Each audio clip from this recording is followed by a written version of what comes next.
guys, welcome back to my channel. It's your girl Valeen Oseh again. If you're just seeing me for the first time, hello.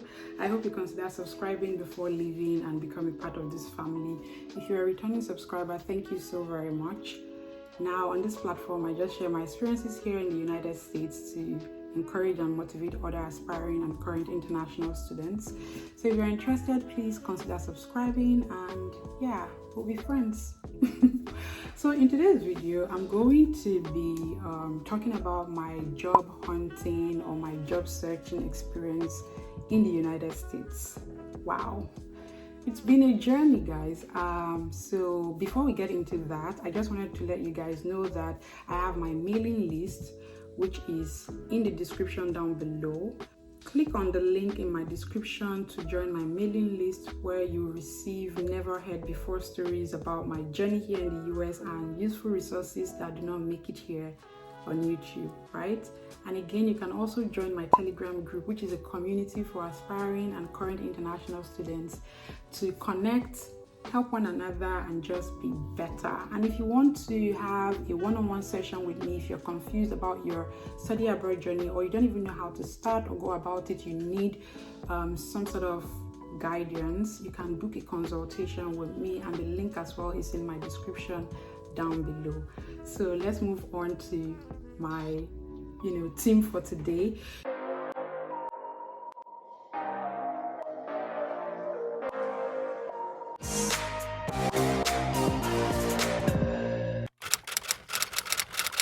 So if you're an international student here in the United States of America, you know that, and you're someone who has gotten to that stage of job hunting or things like that, I believe you relate more with this video. But again, I feel it is important to make this video, and it's going to be in series, to just share my experience so that somebody someday, sometime will just, find this useful.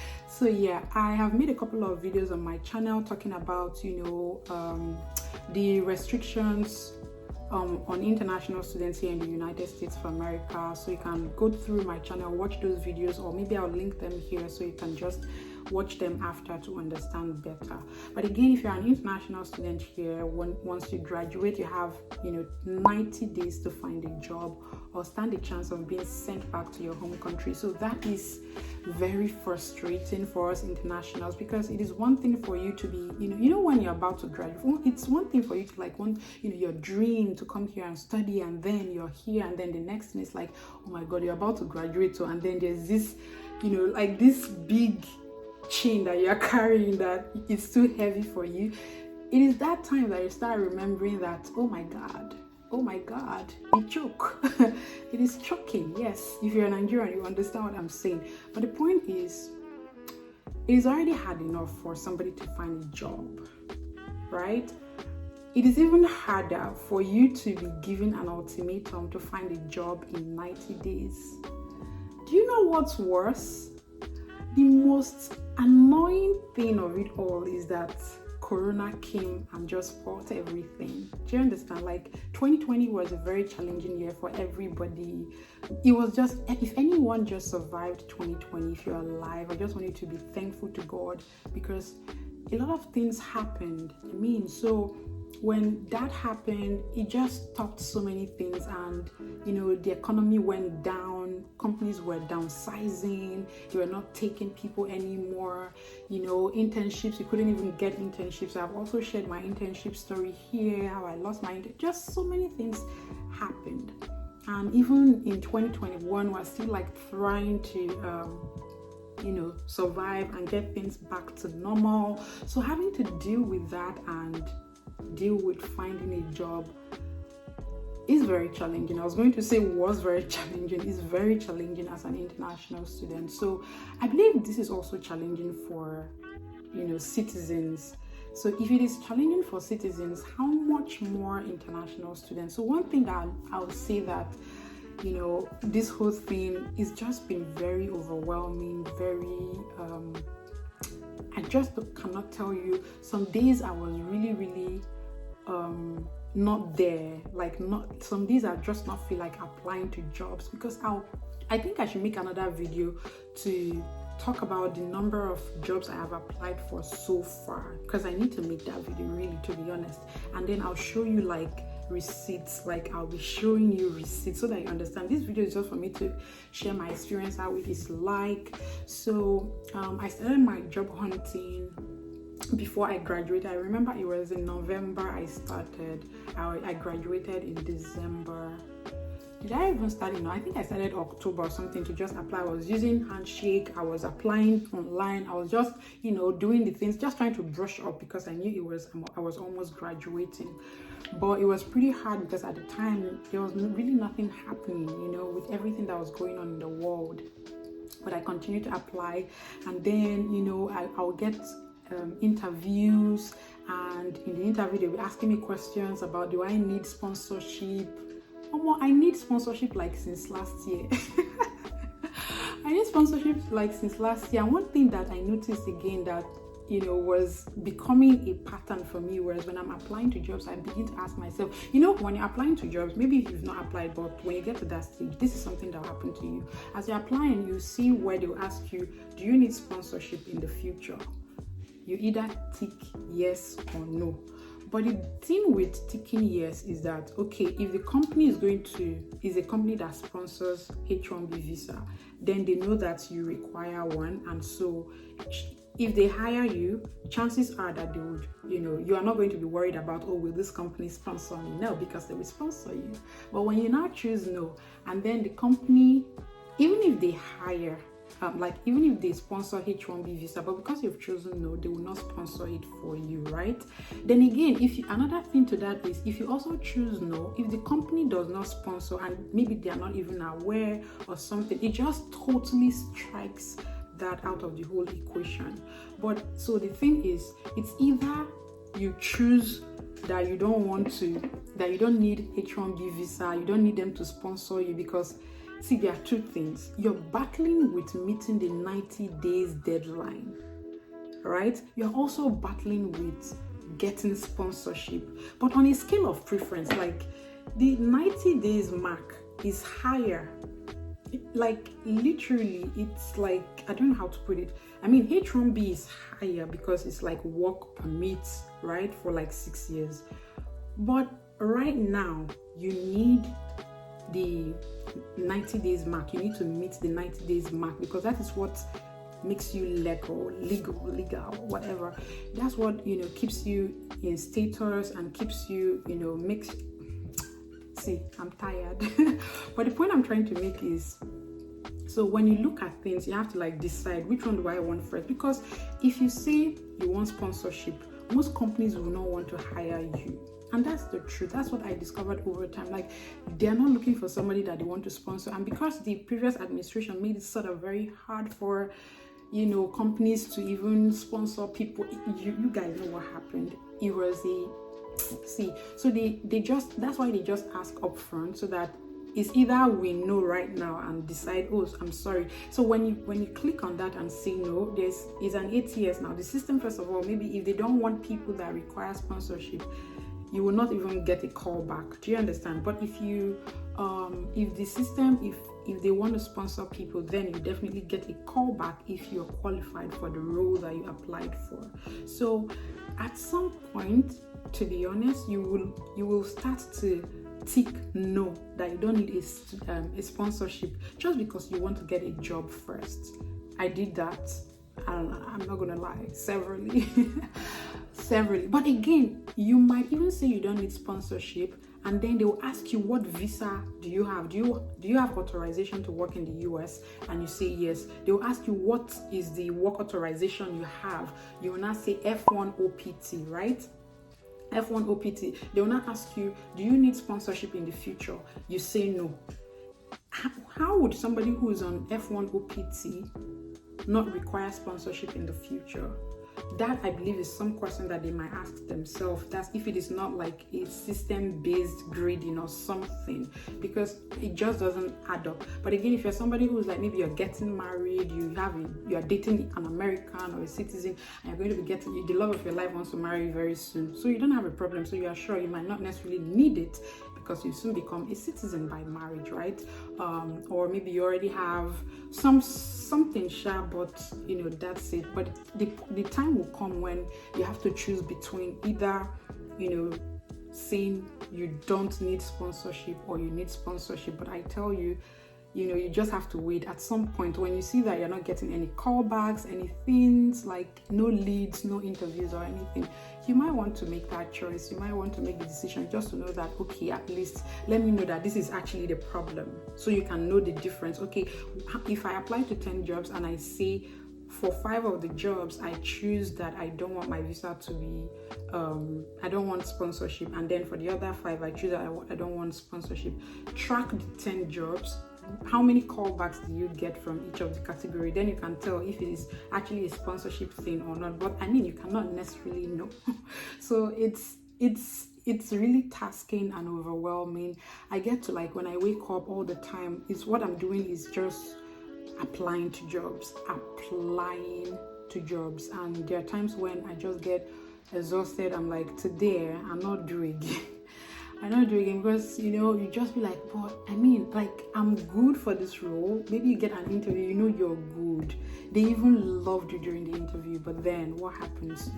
So it's really very hard for us internationals. The restrictions, everything makes it very challenging for us to even find something very quickly, as it were, and then the period or the season that we are is also not helping out. Maybe by the time you come here, things might have changed, for the better, in terms of, like, maybe everything has gone back to normal, and who knows, maybe the day will come and then they'll be like, we don't need sponsorship anymore, like some countries in Europe.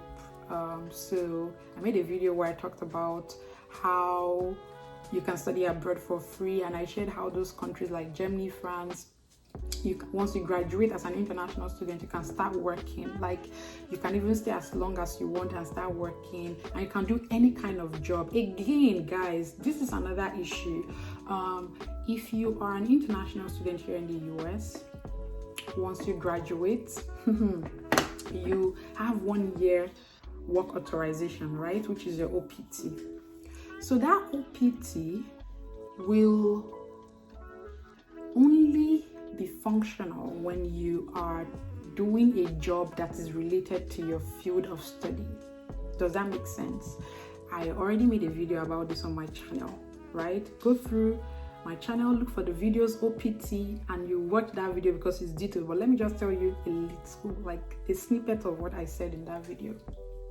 So I'm cybersecurity major. It means that I cannot get a job as a nurse because there's no relationship between fowl and goat. Do you understand what I'm saying? So it means I cannot also take a job like maybe which other let me say maybe marketing, something that is not related. Something that I can do is something that's maybe computer science related, IT related, cybersecurity related. So those are the kind of positions that I can, apply for or even get an offer for. If I don't, then it means I'm violating the OPT. And also remember that I made a video on my channel where I said that some people were arrested for OPT fraud because they did something else and things like that. So you see all the restrictions that they give to us as internationals here. So it makes it even hard. So one thing is you have 90 days to find a job. So my 90 days started counting in January 11th. I applied for my OPT in September 2020. I got it within 1 month. I made a video about it as well, so you guys can check through my channel to just see it. And it started counting, like I said, January 11th. So from January 11th, actually by April 10th, my 90 days will be complete. So if you don't find a job by April 10th, that means you are out of status, you're in trouble, by law, you're supposed to go back to your home country, right? So that's one, the 90 days deadline. The second thing is that you need sponsorship. That's another, restriction on on us international students. Then the third thing is that you have to do a job that is related to your field. So do you get what I'm saying? 90 days, you have to do a job related to your field, and then you need sponsorship. So when you have these restrictions, it makes things very hard. If you're just somebody that's trying to get a job, you're just trying to get a job, you don't have any restriction. It's even hard for such people. How much more somebody that has such level of restriction, trying to find a job. So that's why it's been challenging. You apply, it's as if you're not doing anything. You sometimes begin to question yourself, what is all this? Now, because as humans, we set deadlines for ourselves. You have goals, you have dreams, you have aspirations, and which is something I want you to understand, that when you come here, for some people it might happen seamlessly. Like they will not have to go through, they will just, before even they graduate, they get a job.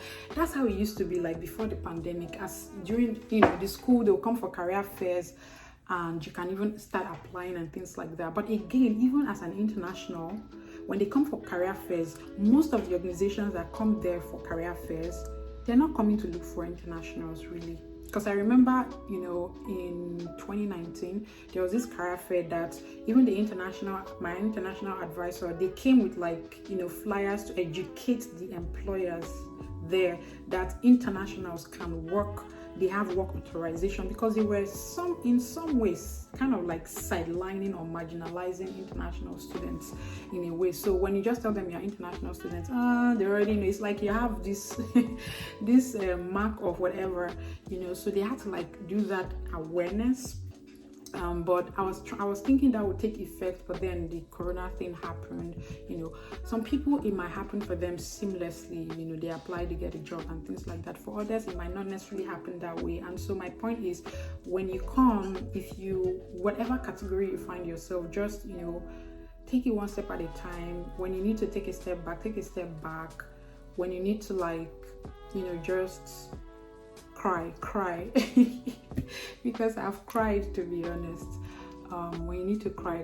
When you need to but after crying, get back to yourself, pray, do your part, and just when you're tired, tell God, I've tried, I've applied, I'm doing the interviews I prepare, but right now it's just you just have to do something before I run mad or something. So just I just want you to know that whenever, however, you're not alone. Reach out to people that you can speak with, people that can support you, people that can share positions like vacancies or things with you. I have a friend that keeps sending me I saw this job. Just even if it's not something I'm looking for, but just knowing that somebody is thinking about you, sending you jobs, just makes you feel like, I'm not alone, And then my uncle too, he will be giving me these websites or these job sites, and he will ask me to go and sign up. Those things, it's just very helpful. It has a psychology to you, because it just makes you feel like, okay, I have somebody. Because again, remember that when you're here, you're just all by yourself, and maybe your family might not be here. So if you see somebody that is going the extra mile to even show some sort of support, appreciate it. Then if you have somebody that you can talk to, don't withdraw from people totally. I know for me, this is me also speaking to myself, I withdrew, but it wasn't like I withdrew totally from people. It's not like I'm the type that had 1 million. I have so many people are my friends, but I have very 2 people in the whole world. But the point is, know the people that are in your circle to support you, and don't withdraw from those people. When you need support, reach out to them, let them help you. Even when you can't talk. One of my friends, she just knew, when she sends me messages, I rarely respond to her. But before now, I had already told her that, you don't read, baba. You don't read. And so I just told her that things will not be the same. So I told her beforehand, so that she doesn't feel like maybe I'm ignoring her, I'm snubbing her or something. So she knows that I'm in a phase right now, and very soon I'll be back to my usual bubbly self. So have friends that understand you. Reach out to those people. Also explain what you're dealing with them so that they understand. I get people that ask me for money, like people are asking me for money, like that. I'm like, Jesus, I can't even tell them what I'm dealing with, because first of all, we're not really close. But because they feel that I'm here, I'm doing okay, they'll just send you. There are some that I've not even spoken to in a year or two. They'll just be asking you for. They'll not even ask you how are you doing or anything. They just ask you for money. They just feel like Valeen is made. Amen. I am made. But the point is, whatever it is you're dealing with, there are people that are looking up to you, people that feel that you're doing well, you're doing okay, and so they don't see or they don't feel or they don't even know what it is that you're dealing with. So you just have to be strong for yourself. Reply those that you can reply, do what you can for, think about you first, and then when you're in a better space to talk, to reach out, do that as well, and you'll be fine. Overall, we shall be fine. So I just felt I should share my journey.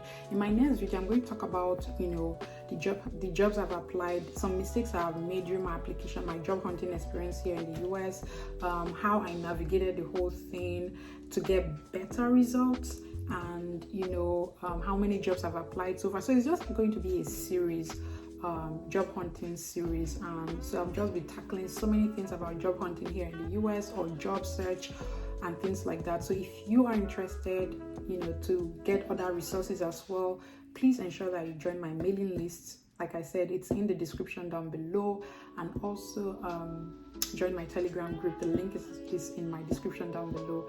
And if you want to book a consultation with me as well, the link is in my description down below. Okay, so guys, that's the end of this video. I'll see you guys in my next video, and until then, I remain Valeen Oseh, and I pledge to never give up, and I hope that you do the same.